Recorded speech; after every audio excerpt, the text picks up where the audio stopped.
Coming back after having been here last week. That's a good sign when I see people coming back.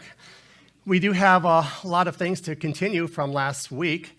We have our in-house announcements, which I'd like to begin with. And by now, you've deduced that Pastor Billy is not here. So am I giving you some good updates or what? I mean, you wouldn't have known if I didn't tell you, right? But the news is he will be coming back later this year. Now, that doesn't sound right? It's January later this year. Okay, I'm going to rephrase that. He'll be back in a few days. He's getting some much-needed family vacation time. I'm just a cheap fill-in. It's always a privilege and honor to be here. And I want to start the show with some in-house announcements. So let's take a look at this. We do have Ken Michael from Jan Markell Ministry coming to us. He's the next speaker since we just finished with Pastor Brandon Holthouse. And he's a retired police officer, prophecy speaker. He gives dynamic, powerful speeches. He connects the dots for current events. You don't want to miss out on that one. After him, we have Pastor Tom Hughes on March 27th coming to our church. I've been to his church. We've heard him many times before. He's a powerful, dynamic speaker. He's on every week on YouTube. And these are the people that I listen to for updates. So we're blessed to have him come on our way. Also, we have Pastor Bobby doing our online membership classes for those that are our online audience. Hello to y'all. We appreciate you tuning in. If you want to become a member, there's the email address you can subscribe to, or if you're here and in the seats before us, you're new at the church, fill out a Connect card and let us get to know who you are and see Pastor Bobby, and he'll get you plugged in so we can get to know more about you and you can get involved with our church. Now, there are some interesting slides I did come across, kind of a continuation of last week, and I have some questions. Maybe you have some answers, but some things are just not making sense to me. So let's look at some of these, okay? When you are bored, just think about a few things here. I got to get my glasses on because I'm showing my age. So let's start with, if poison expires, is it more poisonous or no longer poisonous? Which letter is silent in the word sent? Is it the S or the C? Why is the letter W in English called double U? Shouldn't it be actually a double V? Okay. Why do cars have to be roadworthy, but roads don't have to be car-worthy? I mean, where's the reciprocity? Every time you clean something, you realize you just make something else dirty. You're just moving the dust. So there's an excuse not to house clean. It is impossible to touch your elbow to your nose, just so you know this, okay? And the word swims upside down is still swims. I mean, what other word can do that, right? And if you replace the W with T in the words what, where, and when, you get the answer to each of them. How clever is that? And at a movie theater, which armrest is really yours? You just first come, first serve? And why is there a D in fridge but not in refrigerator? It disappears. And yeah, there are a few people trying to touch their noses with their elbows, trying to look chalant like they're scratching their head. Don't think I didn't notice. All right. Also, why is it that when archaeologists find human remains, they're either male or female, and none of the other 700 genders? I mean, that must be something fairly new we developed in the last few years, right?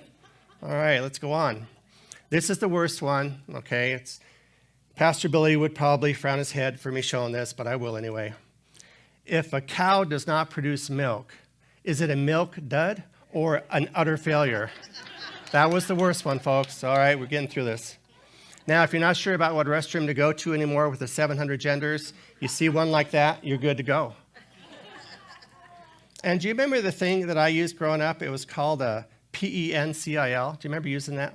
It's a personal emergency non-computerized information lifesaver. You had a delete and an enter. And I know I tended to use the delete more than enter, but computer programmers anymore, they just kind of did away with that. I think that was pretty handy for a while.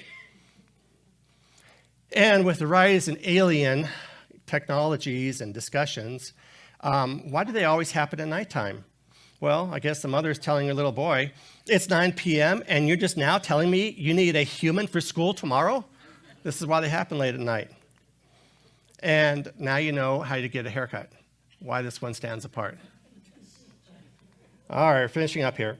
And remember the panic we had a couple years ago when you couldn't find toilet paper? Wait until you can't find a police officer. Ooh, not so good. We're defunding them. We need them. Also, it doesn't matter whether you're rich or poor, the destination in the ground is the same. You can't really take it with you. I don't see a U-Haul there. And I know Pastor Billy's spoken about this in the past. What if we treated our Bibles the way we treat our cell phones that are attached to us? What if we carried it with us everywhere, turned back to get it if we forgot it, actually went to our cars, or checked for messages throughout the day within the book, or used it in case of an emergency, which is like every day, and spent an hour with it each day, like we do with our phones? Wouldn't that be something? Wouldn't that totally change the world? And here we kind of have the circle of life, a kumba mutata. So whether you're going uphill or downhill, enjoy the journey, enjoy the destination, and hopefully know where you're going and have a honker or some headlight in front of you. Now, we can go into the prayer room as kittens, but because we're strengthened by the Word of God, this is actually what we come out as. And finally, when we do draw our last breath, the only one thing that matters is whether our name is written in the Lamb's Book of Life. Is that not the truth? Okay, so we do also have multimedia ways for you to reach out to us. Billy Crone has numerous accounts on YouTube. He has the Billy Crone channel, Billy Crone Live, and Billy Crone Live broadcast. You can reach him on Facebook, Twitter, Roku, Telegram. You can download his app on iPhones or Androids.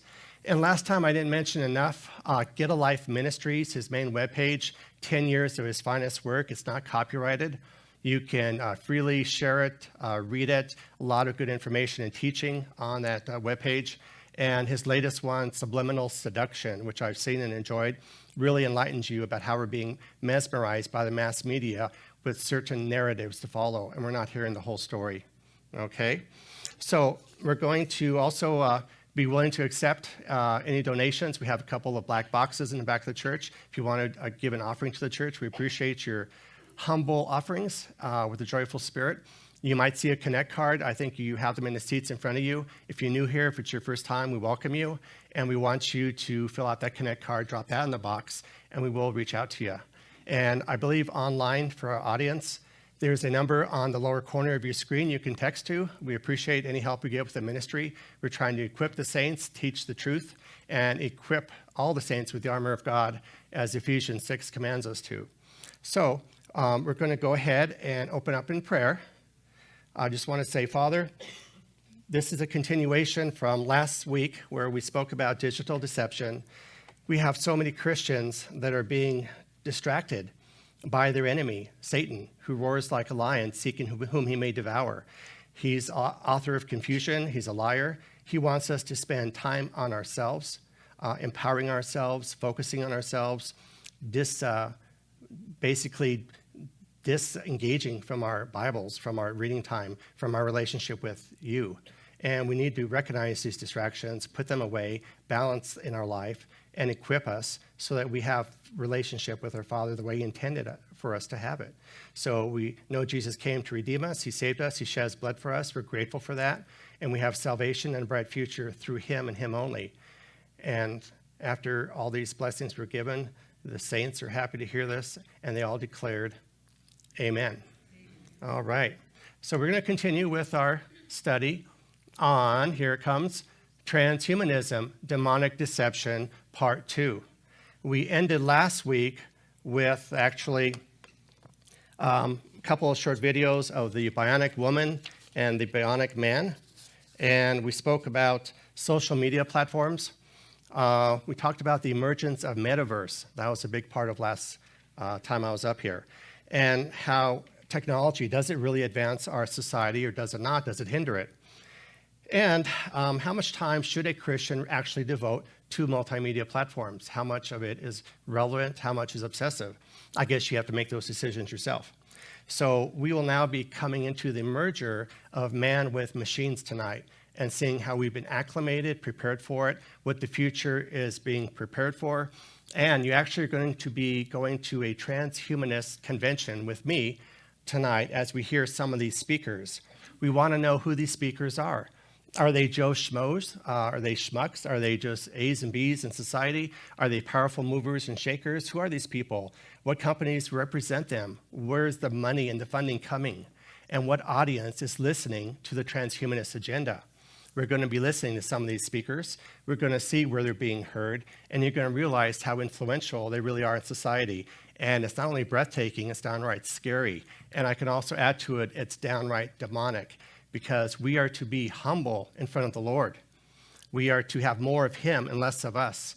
And with marvels and superhumans and special abilities that Hollywood portrays to us that we want to exalt ourselves with technology, with superhuman strength, with super robots, and it's all about us and not about the Father. So we need to examine this slowly, slice by slice, and let's take a look as we move forward on this topic.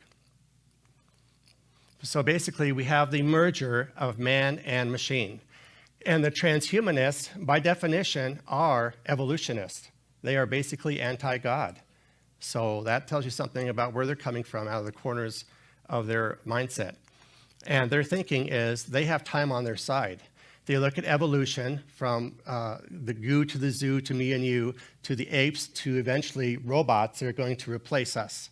And in fact, within 10 years, we're supposed to have 55% of our workforce replaced by robots.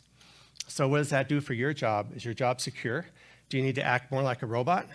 Or are you perhaps, thinking, well, it's kind of hard to beat a robot. They don't need breaks. They don't need vacations.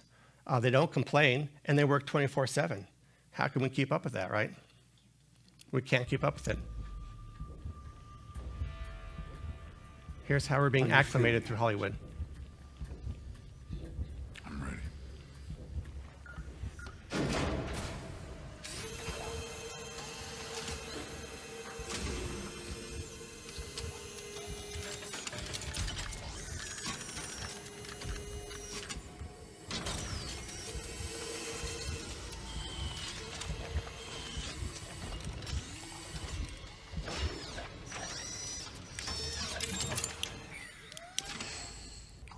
Start tight and then go wide. Stamp date and time. Mark 42, autonomous prehensile propulsion suit test. Initialize sequence. Jarvis, drop my needle.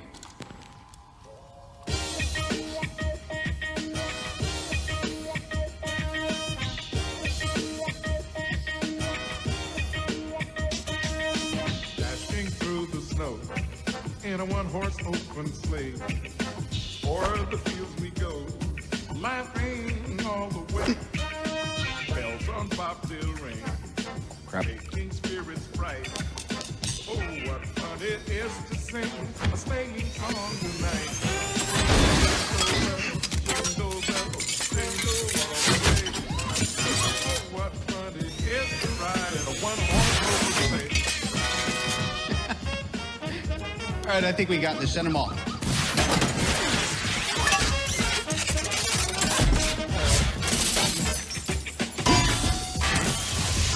Probably a little fast. Slow it down. Slow it down just a little bit.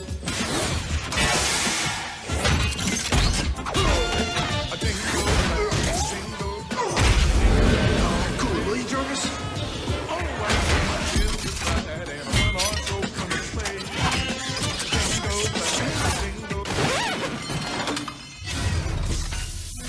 Come on.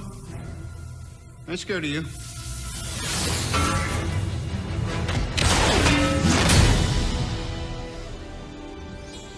I'm the best.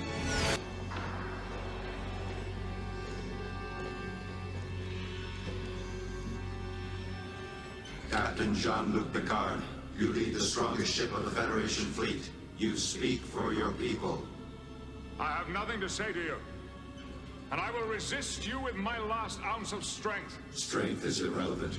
Resistance is futile. We wish to improve ourselves. We will add your biological and technological distinctiveness to our own. Your culture will adapt to service ours. Impossible.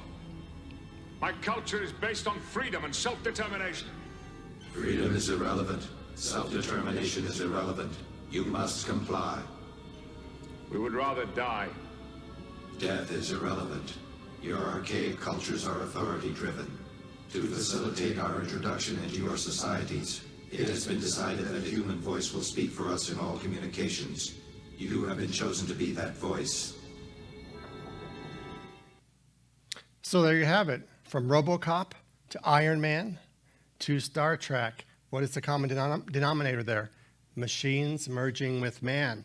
We've been accustomed to this for a lot of years, from Hollywood, from movies, from TV series, and we really don't think about it because we've been like the frogs in the kettle. The water gets warmer and warmer. We don't notice it because we're in it. We don't see it from a distance because it surrounds us everywhere we go.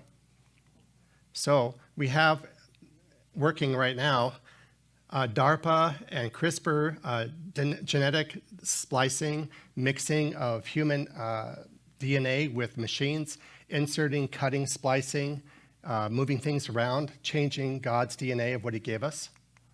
And realize it's kind of like a leader we currently have running the country in Washington. If we could just build back better, well, apparently there is a way to do it, and this is the agenda that's moving forward. Now realize, as I mentioned last week, if you manipulate just 1% of your DNA, you are no longer considered human.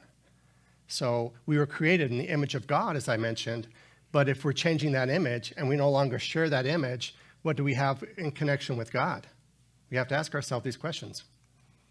So basically, when we, as you can tell by the picture, when God created us, we were called basically human 1.0. We were his creation. He gave us a body, a soul, a spirit, and he created us in his image. But, man comes along, and we have better ideas. We can tweak things. We can fix things up. We can add, subtract, multiply, divide, and come up with some newer, better, quicker, more efficient method. So what we have now in front of us is basically human 2.0. Welcome to the world of cyborgs. And it is basically the transhuman agenda. And there is a very strong agenda there in place. Now, John 3:36 does say, "He who believes in the Son has everlasting life, and he who does not believe the Son shall not see life, but the wrath of God abides on him." So think about it. God took care of all this. He gives us an immortal body, a glorified body. Rather at the rapture, if we're alive in this generation, or after we die, to be absent from the bodies, to be present with the Lord. We get a glorified body that God wants us to have that has beautiful abilities we can't even begin to comprehend. And you're going to tell me this machine recreation that Satan's behind is going to come even close to that? I don't think so. And you saw with the transfiguration with Moses and Elijah, we could see Jesus in his glorified body. The things he could do, we'd be able to do some of those things as well. So I'm like, why would I want to give that up for what the Lord gave us for a human cheap knockoff of machines and metal that aren't going to come even close? So with the transhumanist agenda, we have thousands of Swedish people that are swapping ID cards for microchips. There were 3,000 people in Sweden who have inserted a rice grain-sized microchip under their skin so they don't need to carry key cards, IDs, and even train tickets. I mean, you know how hard that is. You have all these things. Where did I put my ticket? Or where's my phone? My keys? Did I leave it in the car? It'd be just so much better if I could keep it inside me. So much easier. And you don't think the world would go for this? Oh, yeah. They'd be all over that. So basically, what we have here is the beginning of the fourth industrial revolution. Oh, I'm glad you said that, John. What about the first three industrial revolutions? What are those all about? I didn't know. Does anybody else know? Let's go through those real quick. Basically, the first industrial revolution is widely taken to be the shift from our reliance on animals, human effort, and biomass as primary sources of energy to the use of fossil fuels and the mechanical power that this had enabled. That was the first one. The second industrial revolution occurred between the end of the 19th century and the first 2 decades of the 20th century and brought major breakthroughs in the form of electricity distribution, both wireless and wired communication, the synthesis of ammonia, and new forms of power generation. So we're catching up here. And our third industrial revolution began actually in the 1950s. Some of you may remember that. I don't, but anyhow. That was the development of digital systems, communication, and rapid advances in computing power, which have enabled new ways of generating, processing, and sharing information. And now we're at the fourth industrial revolution currently in society. It can be described as the advent of cyber-physical systems, involving entirely new capabilities for people and machines. While these capabilities are reliant on the technologies and infrastructure of the third industrial revolution, the fourth industrial revolution represents entirely new ways in which technology becomes embedded with societies and even our own human bodies. Examples include genome editing, new forms of machine intelligence, breakthrough materials and approaches to governance that rely on cryptographic methods such as the blockchain you hear about. And we realize, folks, the transhumanist goal is to basically merge man with machine. Their wildest prophecies seem ridiculous at first until you consider the dizzying advances in what areas? In bionics, in robotics, in neuroprosthetics, in virtual reality, in artificial intelligence, AI, and genetic engineering. So we are now going to participate and listen a little bit to the Transvision Future Summit 2021 that occurred in October, not that long ago, and it was in Madrid. We're going to look at who these people were, who they represent, are they important people, and who are the companies that are endorsing them. Okay, we have a lot of pictures here. We're going to go through this fast. But the ones that I've highlighted, I find significant. Who do we have here? The first top left corner, we have John Mather, the senior astrophysicist, NASA Goddard Space Flight Center. That's pretty impressive. Next is Ray Kurzweil, director of engineering at Google. These are some powerful people, movers and shakers, people with wealth and influence. Natasha Vita-More, she promotes human skincare, anti-aging. She's captured the female audience, so you can get away with all the cracks and little divisions you have in your body. You want to be youthful, you want to be younger, you don't want to use Botox. Spend some time listening to her products and how she can reverse the aging process. She'll talk your ear off. The guy down below, Ben Gotzel, he's the one that's been working a lot with Sophia, the computer, and he's been developing and progressing with her. We'll hear a little bit of Sophia shortly. Who else do we have at these transhumanist conventions? Well, we have a director of the Millennium Project. We have an honorary consul from San Marino.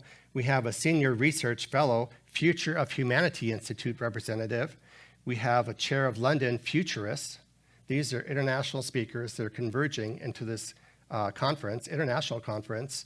We have a co-founder of the World Transhumanist Association. Look who else is coming to these meetings. These are the speakers.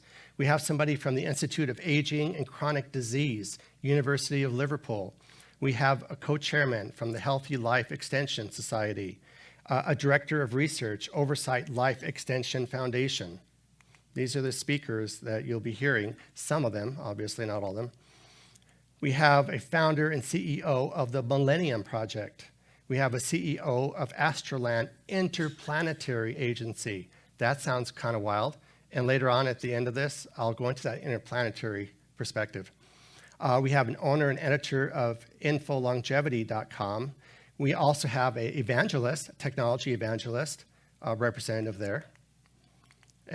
These are all the speakers that were there. I know that top center one looks a little bit like Pastor Bobby, but it's not him. But we have a director of European Cryonic Law and Policy Initiative. We have a professor, a University of Juan Carlos, a data scientist, entrepreneur, researchers, professors. These are the ones that write books, publish journals, teach at schools, are funded by the government. We have a digital transformation global leader and speaker of Nokia. We have a transhumanist neuropsychologist. I mean, all the angles are covered here, speaking. We also have a CEO and founder of Future Intelligences and Strategic Foresight, a lady for founder of Healthy Forever Skincare. So these are things that interest people they want to hear about. And of course, you have to have your lawyers represented, so everything is legally just, so they make their money, it's appropriated properly. Now let's look at, since we saw some of the names of the people and you can see their backgrounds and where they came, who's listening to them, where are they going, who are the companies that sponsor them? Well, we have humanity, and look at that caption. Don't limit your challenges, challenge your limits. We have somebody from the Millennial Project, Global Futures Studies and Research. These are all the companies represented there at the transhumanist conventions. We have the Life Europe Extension, the science of a healthier life. We have Muy Interesante. That one sounds very interesting for some reason. Some of you will get that. We have Astrolun, Interplanetary Agency, as a sponsor. They're there. We also have London Futurists, Longevity in Time. Oh, in the bottom right corner, we've got to have our THC, even with merger of man and machine, got to have our cannabis.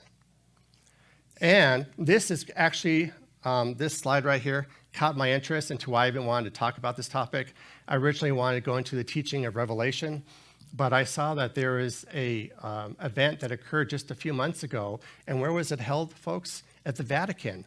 So the Vatican is interested in this. And look at the names on the bottom of the corner of the screen. You're actually going to hear these people. These are the powerful individuals, David Ferguson and Carlos Moreira. They're the ones that are spearheading this. They have the attention of the Pope at the Vatican. They go to Davos, Switzerland, and talk to the World Economic Forum. These people own corporations, money. They have the globalist support. They're the movers and the shakers. And these are the people that are making the changes happen, whether you agree with them or not. And they are powerful people.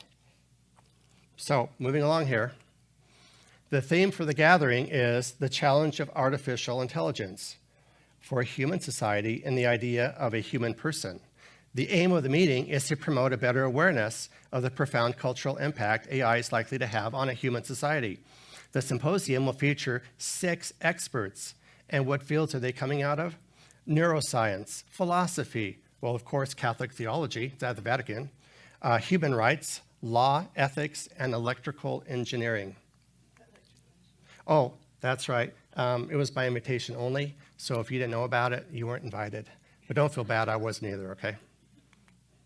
So here's a face we can trust. Yeah, I got some responses on that one. He's actually behind the transhumanist movement. The Symposium on Artificial Intelligence, or AI, organized by the Pontifical Council for Culture, in cooperation with the German Embassy to the Holy See. The theme for the gathering is the challenge of artificial intelligence for human society and the idea of the human person. The aim of the meeting is to promote a better awareness of the profound cultural impact AI is likely to have on a human society.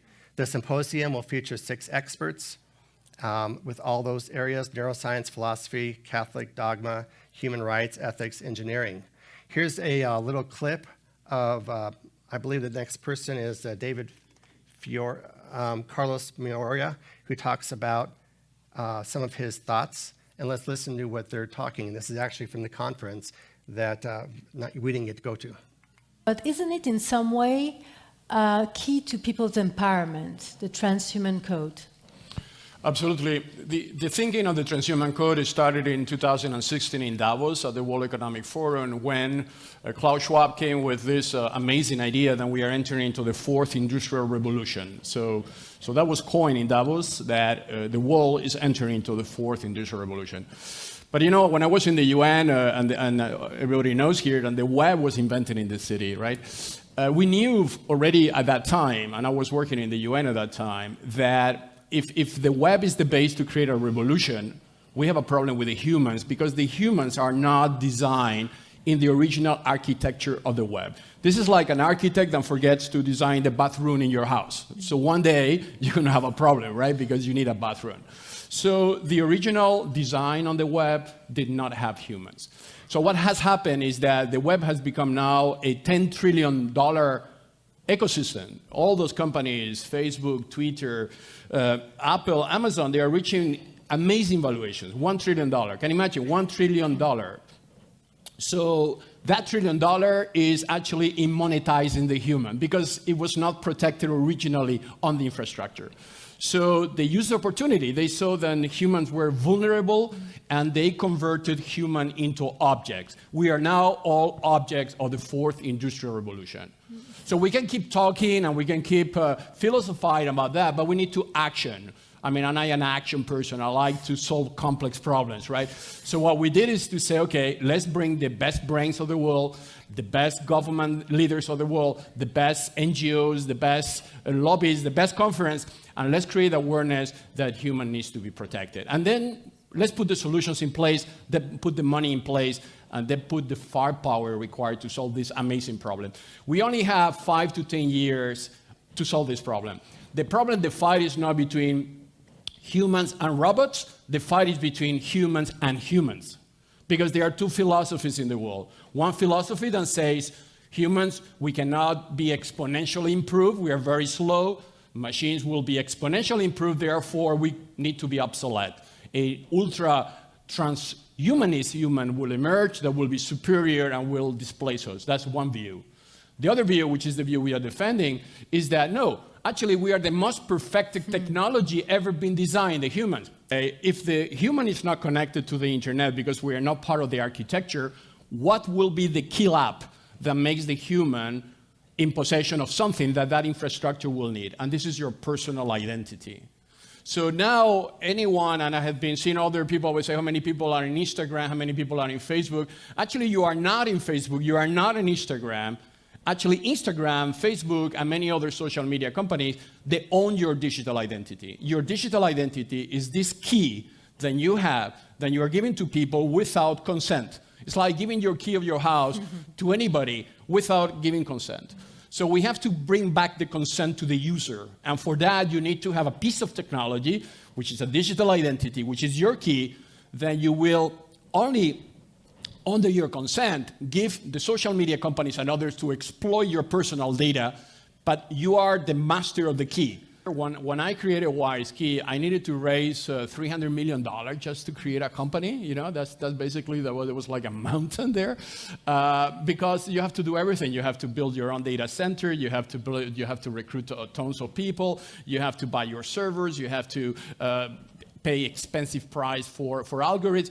In our days, because you have a $10 trillion economy already built, you have Amazon data centers available, you have open source software, AI that you can develop. So the cost of creating a company has been reduced. So now just forget your names, whatever your mom and dad called you, and say, I'm not AJ, I have a digital ID. And you do. When you signed up for Facebook years ago, folks, you have a digital ID. And it's who gives you access, what do they do with that digital ID? We know they sell it for advertisers, so they know what you like, what you want to get, where your money will go, what makes them richer.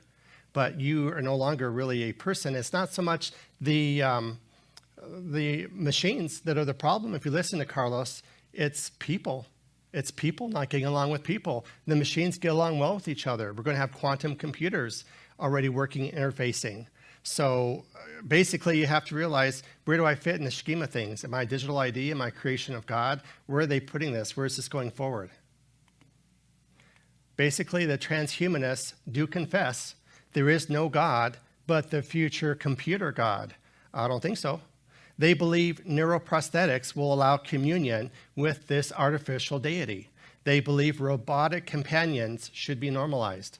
And think about that in society. Robotic companions, wouldn't that be an asset to the elderly that need care? Someone to take care of them? How about somebody to take care of your cats or your dogs? What else can we do with robots? We know there is a big sex industry with robots, and if you make them more lifelike and real, you don't think the perverse nature of a reprobate mind, what men do, would just go out the window as far as money they would throw in that direction? So they believe longevity tech will confer approximate immortality. They believe reality, virtual reality, which we talked about last week, provides a life worth living. Above all, they believe that singularity is near. And it's probably closer than we want to realize. Do people understand what singularity represents? Basically, it's when the robots take over and they no longer have a need for us, or will have a different need for us.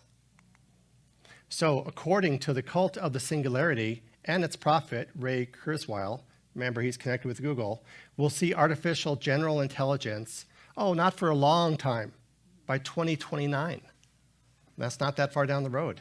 Unlike narrow algorithms performing specific tasks, AGI will be robust cognition enacted by neural networks. faster than any human brain could even process. By 2045 or 49, not that far away, when we hit singularity, when artificial superintelligence surpasses human intellect, oh my gosh, to the point that we cannot comprehend its output, purely organic humans will be left in the smart dust. Our only chance for long-term survival is to fuse our minds and our bodies with the all-powerful machine to become a new post-human species, human 2.0. So reliance on smartphones is an early phase of our symbiosis with machines. We've already acclimated our society. We need our smartphones. You're never away with it. You use it constantly throughout your day. So for all the convenience gained, many school teachers worry that the shift to digital platforms is making kids antisocial and functionally a generation that is being lost to self-pleasure. And that is happening in our lifetime, and it's very sad. And Psalm 14 reminds us, the fool hath said in his heart, there is no God. That is a definition of a fool. They are corrupt. They have done abominable works. There is none that doeth good. Throw that in here with our study. So there was an Oxford philosopher. This is interesting, folks. Anders Sandberg. He discussed a 1954 experiment in neuroprosthetics. Using electrostimulation, the scientist named James Olds discovered the pleasure center in a rat's brain. He wired up numerous rats, enabling them to stimulate themselves by pressing a lever. The rodent wireheads ceased to do anything besides pushing the lever. One by one, they died with smiles on their faces. Welcome to the world of pornography, of gaming, of social media, of self-interest. It's dopamine. It's the pleasure center they're interacting with in your mind. Gets you addicted. What's happening at the casinos, and of all places, Las Vegas, where we live. It's the dopamine factor. It's the pleasure center. And they're making money off of it. And they know how your mind controls you, so they might as well make some money off of it in the interim. Therefore, our meaning of life is to make sure the future computer God is benevolent while we still have time. In most cases, benevolent is synonymous with leftist globalists. Today's machine learning systems are prompted by programmers, then trained with our language and behavior via mass data extraction. So we're reminded, 2 Timothy 3, verses 2-4, people will be lovers of themselves, lovers of money, boastful, proud, abusive, disobedient to their parents, ungrateful, unholy, without love, unforgiving, slanderous, without self-control, brutal, not lovers of the good, treacherous, rash, conceited, lovers of pleasure, rather than lovers of God. Do we know our society to be like that? All too well. It's our world today. Here's a quick interview I want you to listen to with David Ferguson interviewing Carlos Moreira. And listen to what they're saying, especially toward the end. And I'll try to explain that because this kind of blew me away when I was seeing where they were going with this. I'm less concerned and less of a believer that 50% of the workforce is going to be out of work. But I am embracing the suggestion that that up to 70% of people over the next decade will have adopted different work responsibilities. Yeah. And so that timing then becomes a key issue. When do jobs change? When should jobs change? And this is why I'm encouraging in my outreach to this restructuring turnaround community to be proactive or at least help us develop some communication tools so that we can encourage, in this case, American businesses to be more proactive in planning. It's anecdotal. I can't quantify it, but it's been suggested that fewer than 10% of Fortune 500 companies are looking far enough forward and are actually implementing plans for the adoption of new roles for their current employees. Yep. Doesn't surprise me. You run a large corporation. Yep. You've acquired other businesses. I'm guessing that it's not something that you had been thinking about doing. You are now, of course, because you're a student of change. I really believe that it's a generational issue as well. For instance, the attitude of baby boomers like us towards jobs is totally different from the attitude of millennials towards jobs. For instance, for us, having a job means something that is going to pay our wages until we retire, and then we can pay our houses, our markets, or school kids, education, and so on. Millennials are more driven into fine activities than they are emotionally related to what they believe is right or wrong in life. You know, they are saving the world, they are creating companies, and some of them, they are not necessarily driven by profit, but because they want to clean the oceans or they want to improve the pollution. So the millennials are having a different approach to the job. So therefore, millennials are less concerned about the consequences of the fourth industrial revolution, because actually they are hoping that the fourth industrial revolution is going to break the mold that we created about jobs. So I give you an example on where, for instance, now we don't call jobs anymore. The fourth industrial revolution, the transhuman code, doesn't have jobs. The concept of job is dead. What we have is task. You as an individual over your life, or me, we have acquired expertise on where we are actually very good. In others, we are less good, but we are mixing everything into a concept we call a job. In the future, the things that you're not good or you're less good, you will not necessarily need to sell that anymore, because there's no value for anyone to buy that from you. But you're going to take the 2 or 3 things that you do very well and better than anybody, and you're going to sell that through the fourth industrial revolution infrastructure to millions of people. Then they are going to buy that expertise for you. So you're not going to have a boss anymore. You're not going to have a company that employs you anymore. The world is your company. The world is your CEO, and you're going to be able, through the internet, to sell that expertise millions of times. I make a lot of money doing that. When I started WiseKey, required $100 million just to start. So you have to raise $100 million, go to VCs, buy data centers, buy licenses of technology. Today, my son will need something like $50,000 to do the same company I created 20 years ago. And that is the power of the fourth industrial revolution, that every person can become a company. Every person can create his own wealth and his own job. You don't have to wait for somebody to create the job for you. It requires, obviously, a mindset. And I think rather of us more or less giving the pessimist view that the internet and the fourth industrial revolution is going to reduce jobs, we have to stop that debate, because it's a useless debate. We have to move into the debate to say there's so much available for you that we didn't have. Imagine me, when I created WiseKey, having clouds for free, having the possibility to access terabytes of data of analysis for free on the internet. You know, when we started WiseKey, the internet was only 9 million people using the internet. Now we have 3 billion people using the internet. So you have 3 billion people, then you can capture ideas, then you can team online, then you can, through social media, establish collaborative networks. And in plus of that, we have now artificial intelligence that is coming to help us. So we have like the big brother helping us in the good sense of the big brother, the intellectual big brother, complementing of lacks of knowledge, of information about one sector. So this is the future I see. I see a future where people, and especially millennials, they are taking care of their own destiny. They need a less paternalistic structure than the one we had in our generation. And that's going to change everything. So isn't that interesting what Carlos said? He believed when the internet was created, it wasn't really made for men or mankind. It was meant for machines. And what he said toward the end, I didn't quite understand. I had to research it a little bit more. He said you would sell your abilities. You would sell your knowledge. Well, as an employee, we have certain assets we contribute to our company because maybe we're not productive in these areas, or we're not skilled, or we're a little bit weak in these areas, but there's something that they hired us for that we're good at, that we have skill set. And he talked about selling.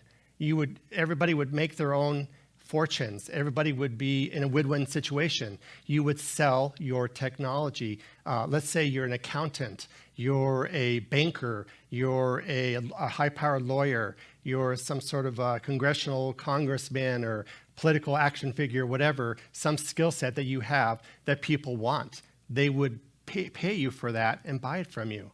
But how did they get that skill set from you? Upload. You would be digitalized. Your memories, your knowledge, your information would be digitalized. So then if they need a specific set, a mindset, a specific skill, They just type on the internet, oh, Susie Beckwell in Oklahoma, she has that skill set. I will pay her what she's asking. She gets the money, I get the knowledge. I'll download it into my system. Isn't that wild? Okay. So when do we reach singularity?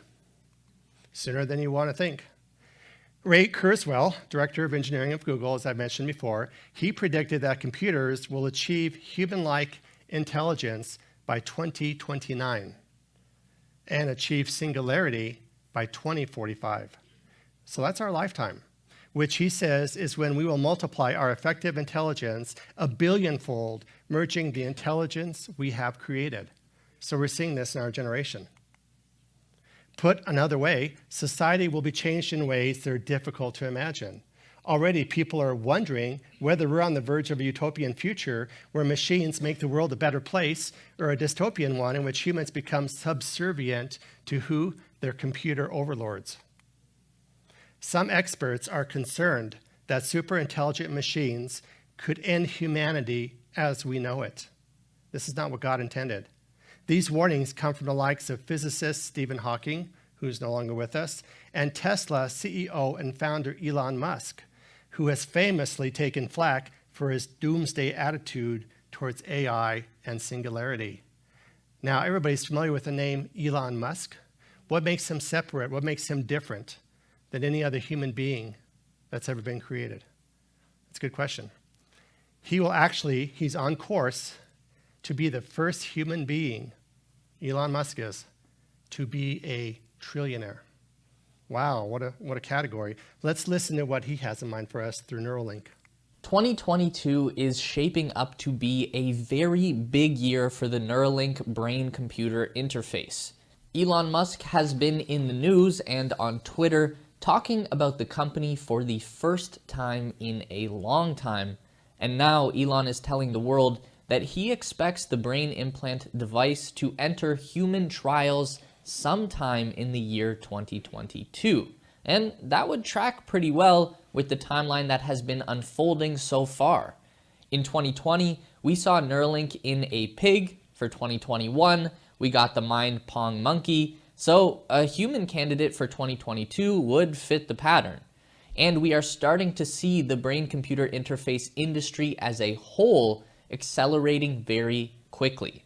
This technology is coming. There's no doubt about that.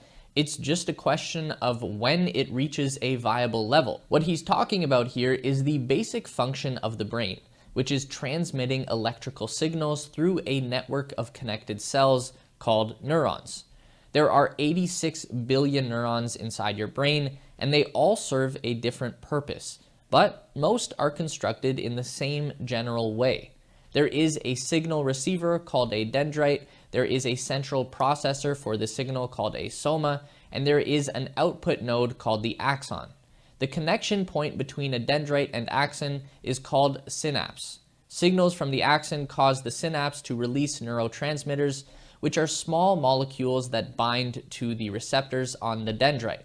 And this open channel allows electrical current to flow through a neural network. The electrodes from a brain-computer interface that are placed near to the neurons can detect those activation signals as they flow into the synapses. And then, by decoding those patterns of neuron activation, we can understand what signal the brain is sending to the body. In people who experience brain injury or disease, like this guy's husband, there is a break in that network of connections. The signal is getting lost along the way.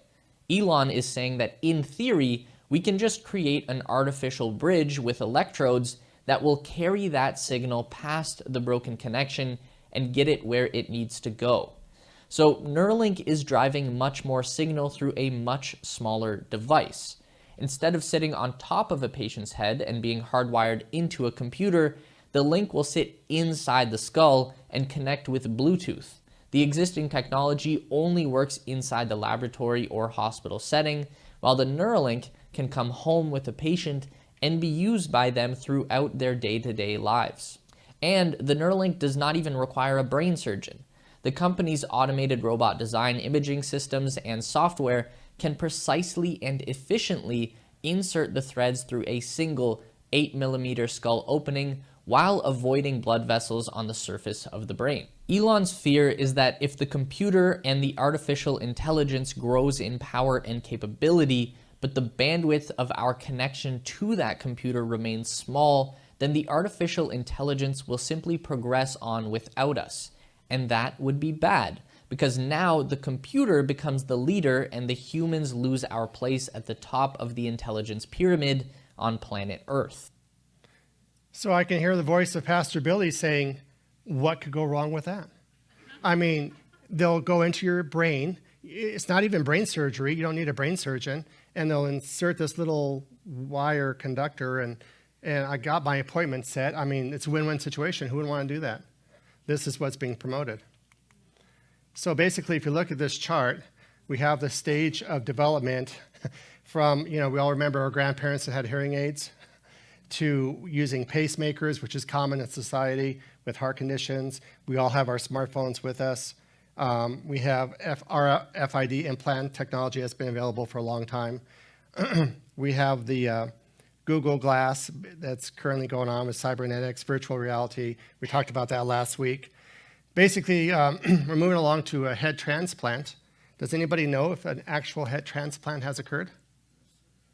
Actually, they've done work with cadavers, but as far as my research indicated, they have not been successful with a human, alive head transplant, but they have been able to reanimate dead tissue, and we'll hear about that shortly. And as I was saying earlier about uploading your skill set, that's where they're heading towards, mind upload, converging man with machine, digitalizing our experiences. So with AI, what is it about? It basically is a neurological, biological enslavement of humanity. It's coming upon us fast, folks. Its goal is to depopulate the planet. Is that something we're currently aware of? As far as another procedure, how do I say this without getting us censored? A depopulation goal here. And the goal then is to control the remaining. AI outthinks all humans. There's quantum supercomputer consciousness with a goal of depopulation and mass enslavement of the remainder of what's left of humanity.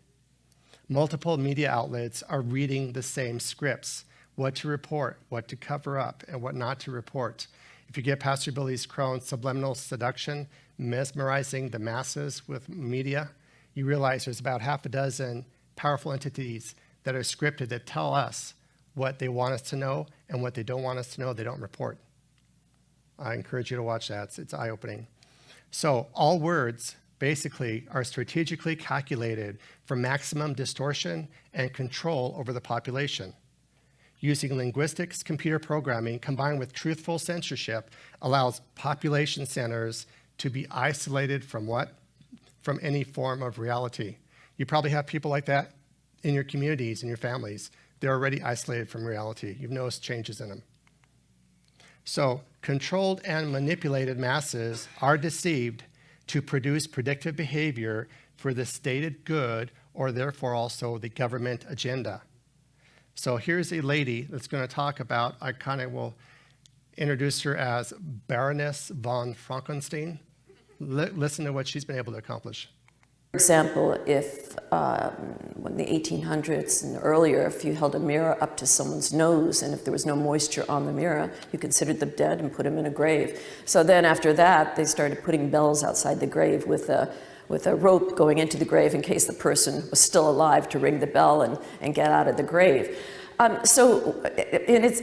don't mean that in a funny way, because a very sad and tragic thing that happened. But there are, if you Google bells outside of cemeteries and graves, you'll see that bells were put there for people who were not dead yet, but assumed to be dead. We have been bringing people back from dead for many, many years now through fibrillation, through pounding on the chest. Someone's in a coma that could have been considered dead. They come back through proper care. So the evolution of the terminology of death is changing. It's going to change even more dramatically, where what was considered dead maybe 10 years ago will not be considered dead 10 years from now.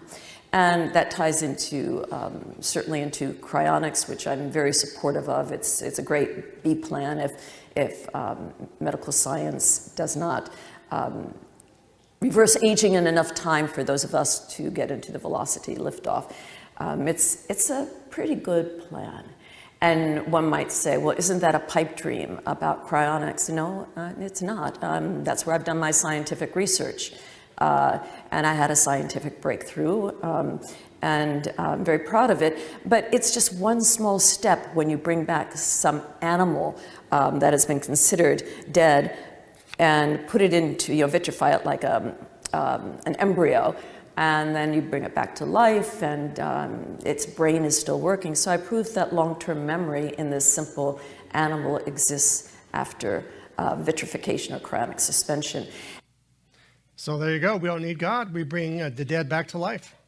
We create our own miracles. So AI, realize, folks, it will control pipelines, food operation production centers, telecom, power grids, cyber wars, banking and finance, crypto, logistics, our military. It's everywhere. It's invasive. Who controls AI? Actually, demonic deception, demons, corrupt government leaders, globalists. False flag narratives will ensure the continuation of the stated agenda. Economic collapse. Why do they have to have economic collapse? So they can have control. You have to create the problem so you can have the solution for it. So you'll have a staged food scarcity. I can see that coming to us this very year. It will create fears and threats to initiate wars. And remember, folks, a hungry man is a lot more dangerous than an angry man. If you think about that, a hungry man will go to different levels, deeper levels, levels you don't want to even think about in order for his survival at your expense. So remember growing up watching the Terminator series, Arnold Schwarzenegger? Actually, the Terminator-style robots are not needed to destroy mankind. Why is that? When mankind can be programmed to destroy themselves from within. And that's how it's going to play out. So, welcome to predictive programming through media manipulation of the masses. And we will see culture wars, race wars, supply chain disruptions, forced genetic manipulating injections.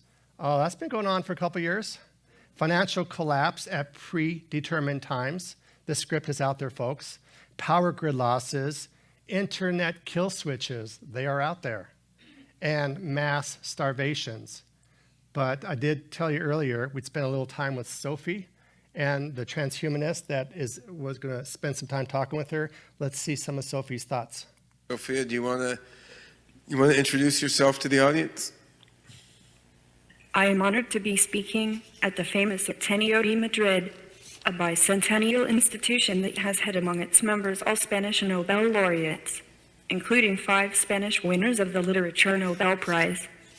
Since this is an international conference, I will be mainly speaking in English, since most humans don't understand yet cyber languages. But I want to recognize the linguistic wealth and literature of this beautiful kingdom, where people say that the sun never set, the ancient land of plus ultra. Yeah.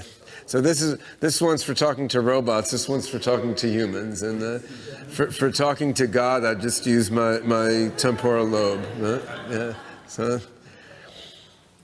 So,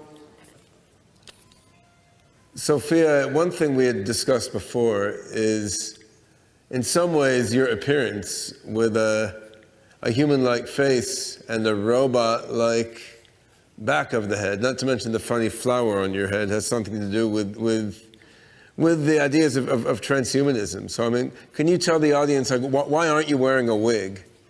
People often ask why I don't wear hair more often. Why is the back of my head left transparent with wires and motors showing? Well, the reason is simple. It's cool to be a cyborg. Making robots that look exactly like 2018 humans is interesting, but it's not the most interesting thing.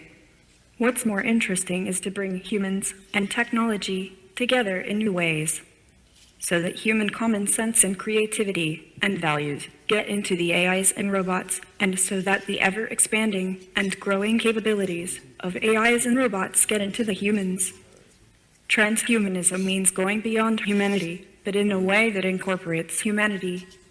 It means creating new forms of body, mind, and life that synergizes human and non-human aspects, leading to the emergence of something new. You want to show the audience some of your facial expressions? I guess you already are. That's a blank expression. Huh? Sure. I'm happy. I'm sad. I'm afraid. I'm disgusted.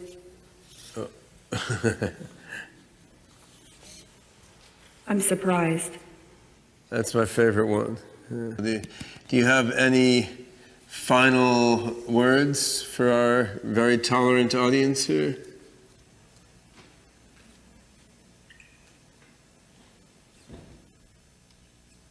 It will be great when I really have the intelligence to come up with my own inspiring words to say to all of you.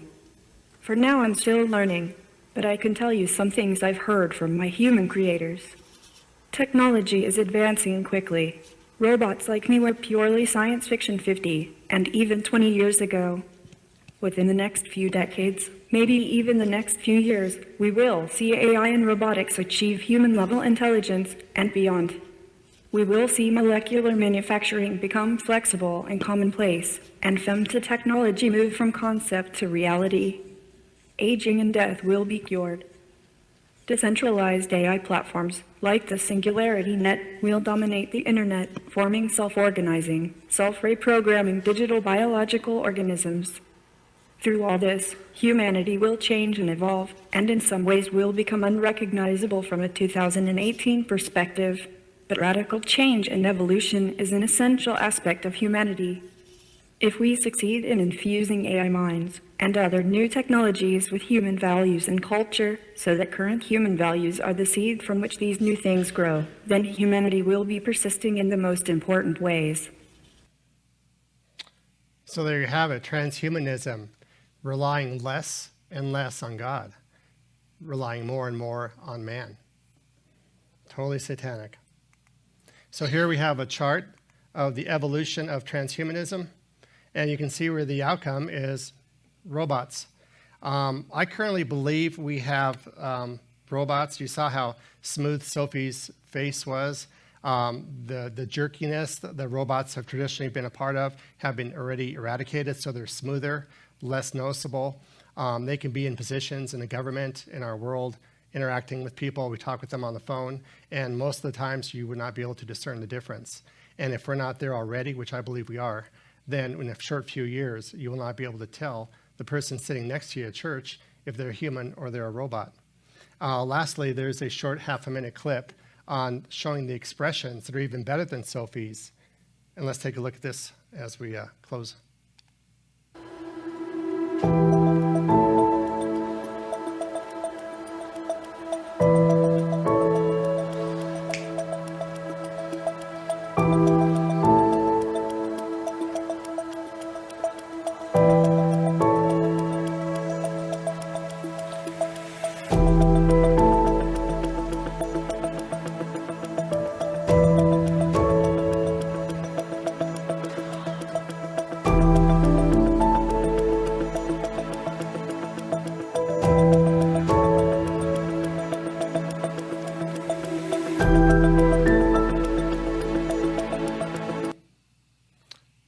Pretty good expressions there.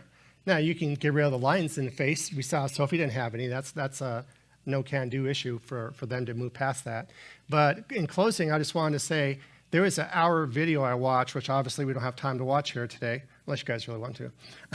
But it talks about what the future progression of robotics, and they give years, dates, timestamps, and what they eventually seeing is more and more quantum computers, supercomputers, interacting and talking with other quantum computers throughout the globe, and that they will then have a population center, networking, interfacing, where they're going to have less of a need for humans, and they will actually create humans in these cocoons and these artificial environments to be used for certain purposes that serves the better good, and that these robots eventually would move forward to want to enhance and increase their own intelligence because they've already networked and they've had quantum computers interacting with each other, they would then want to leave planet Earth and look outwards for more intelligence, other intelligence they can connect with.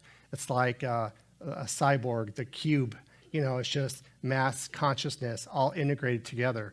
And I'm like, I don't think this is God's plan. I read the Bible. I know that's not going to happen this way. But if Satan and his distraction techniques with digital technologies, as it's currently working in our society with our dependence on these phones, you can see who would want all the conveniences with virtual reality, feeling better, feeling empowered. We have the robotics, the abilities that make us stronger and better than somebody else. We could be stronger, faster, have abilities. It's always elevating ourselves over somebody else, and that is not God's plan. So I hope this couple teachings on transhumanism, on cyber issues, kind of gets our attention as far as where the world is going. How much do we want to limit our interaction with that, with our kids? How much time are we allowing it to consume our lives? And you realize the more we allow this to integrate into our life, the less we have time for our Creator and the less time we have for fellowship and thankfulness for what's prepared for us, that no eye can see, ear can imagine, or mind can conceive what He has prepared for us. So we're going to go ahead and close in prayer. Father, we're grateful for the opportunity to have a platform to share the good news of what is in for the Christian's future that's within the Bible. We know there are distractions. The enemy knows our weaknesses. He knows where we are easily manipulated. And it's done to keep us away out of relationship with you, out of time with you. And it's a path that will lead to nothing but destruction, depression, suicide, and a world turned upside down. We've literally created our own Tower of Babel, and the cycle is repeating. And this is nothing new under the sun. We ask that minds be awakened, that it starts in the household, that parents become aware of their own involvement with their children and raise them accordingly as God would have us raise children the way things were meant to be, Father. We thank you through Jesus who redeems us as our Lord and Savior. And all the saints said, amen. Thank you, folks. That closes tonight's session.